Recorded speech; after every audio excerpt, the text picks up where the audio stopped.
Mina olen Tuuli ja olen selles ametis olnud umbes 7 aastat vanemüügikonsultant juhendajana siis. Minu nimi on Nele ja olen töötanud siin üle 2 aasta ja minu ametiks on vanemkonsultant juhendaja. Põhiline tööülesanne on kliente kuulata, sellest hakkab kõik pihta. Kui klienti ei kuula, siis ei saa aru, mida tegema peab ja siis ei saa ka kuskil edasi minna. Et see on kõige alus ja sealt hakkab siis ka asjade lahendamine pihta. Ülesandeid on täiesti seinast seina. On selliseid ülesandeid, mida saab ära lahendada mõne hetkega, näiteks panna mõnel vanemal proual kellaaeg telefonis õigeks. Ja samas on teisi ülesandeid, mille lahendamine võib võtta isegi mitmeid tunde. Näiteks seadistada mõnda telefoni ja samas siis ka kopeerida klientide andmeid. Aga on veel ka igasuguseid muid ülesandeid, näiteks kauba vastuvõtmine, ülekontrollimine, inventuur, mingil määral ka puhtuse hoidmine, sest et esindus peab olema alati väga esinduslik ja puhas. Samuti ka teiste töötajate koolitamine, mis puudutab minu konkreetset tööd ja loomulikult ka iseenda arendamine käib minu tööülesannete hulka. Müügikohustust hulka käib veel müük, et käib alati käsikäes ka siis müügitelefoniga ka lisavarustus. Meie tootevalik on seinast seina, et alustades telefonist, lõpetades turvakaamerate uksekelladega. Ja nende hulka käib ka siis kogu aeg see enese täiendamine nii-öelda, et oleks ikka kord uue tehnoloogiatega nii-öelda kursis. Minu tööd ülesannete hulka kuulub veel ka siis, kui tuleb mingid uued kampaaniad, alati enda kollektiivi sellest teavitada, õpetada, teha koos nendega kõik asjad läbi, et kui on reaalne situatsioon käes, et siis nad oskaksid ka sellega nii-öelda toime tulla. Et kuidas keegi juht heaks arvab, et milliseid ülesandeid millal tuleb teha, näiteks inventuuri, kas seda tehakse kogu esindusega koos ja tullakse näiteks mingi päev varem tööle tehakse see ülesanne ära või siis jagatakse ära töö näiteks gruppideks või siis erinevate inimeste vahel, et üks inimene seal kontrollib Samsungi telefone, teine kontrollib võib-olla sülearvuteid ja nii edasi, et ladu klapiks, eks ole. Telia on tegelikult väga laialdase tooteportfelliga ettevõte. Meil on teenuseid, nii lairibateenuseid kui mobiilseid teenuseid. Me peame neid teenuseid tundma, teadma ja oskama neid ka kliendi keelde panna. Olgu see siis tõesti keegi lapsevanem, kellel on tarvis, et tema lapse telefoni kasutus oleks turvaline, siis soovitame talle näiteks Telia Safe'i või siis on mõni ärimees, kellel on hoopis tarvis kodukontorit, kõike seda me peame loomulikult kliendile siis ka tutvustama ja vajadusel otsime informatsiooni siis kas siseportaalist, helistame kolleegile, konsulteerime teiste töötajatega, aga eelkõige püüame olla niimoodi kursis, et kui klient tuleb minuga sellest rääkima, siis ma oskaksin talle juba kohe mingisuguse info ära anda ja siis hiljem veel täpsustavatele küsimustele lihtsalt otsin lisainfot juurde. Sellised eriteadmised, mida meie töö juures on vaja, üks asi on kindlasti keeleoskus, mis tuleb väga kasuks. Eesti kontekstis kindlasti eesti ja vene keel.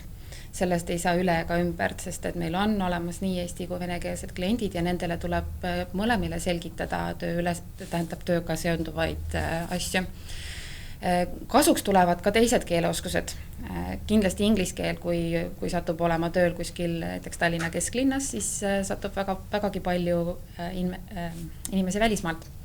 Nii et ka nendega saab suhelda, nii et selline mõnus väikene vaheldus on alati see, kui tuleb niisugune välismaa klient ka. Et kui siia töökohale tulla, siis alguses näiteks kui võtan ennast, minul alguses ei olnud nagu teadmisi ei tehnikamaailmast, arvuti baasteadmised olid, Excelit ja Word oli nagu tuttavad sõbrad, aga muu maailmast ma olin täiesti põhivõõras.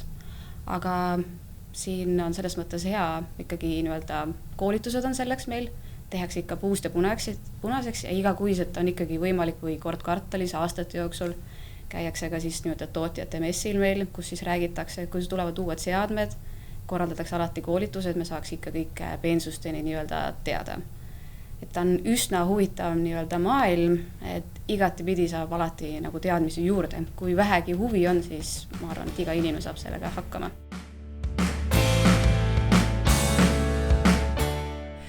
Telia uuendab kõiki oma esindusi.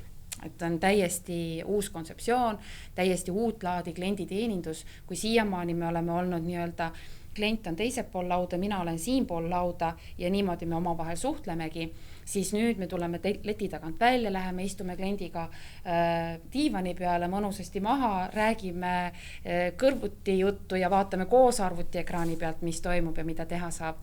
Ja see on palju-palju sõbralikum tegelikult, et selliseid asju võib oodata kogu aeg, et midagi jälle muudetakse. Kuna mina töötan sellises väiksemas esinduses, ma töötan ka sellises Viimsi vallas nii-öelda, kus meil on nagu oma kogukond ja omad ka inimesed ja meil on väike külastatus, et minul kõik on juba selliseks 2 aasta jooksul nagu koduseks inimesed saanud, et kõik on nagu omad tuttavad juba ja harjumuspärane juba.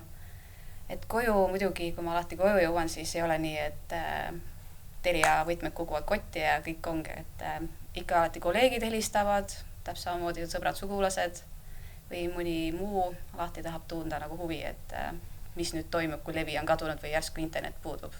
Ma olen nii pikalt esinduses töötanud, minu jaoks on see tõesti nagu teine kodu mõnes mõttes. Ja alati ei saa niimoodi, et õhtul lähen koju ja tõpan selle kardina alla ja nüüd jäidki kliendid koju. Mitte, et ma nüüd võtaksin võhivõõraid koju kaasa, seda kindlasti. Aga oma tuttavad ja sugulased on kõik ju harjunud sellega, et ma Telias töötan.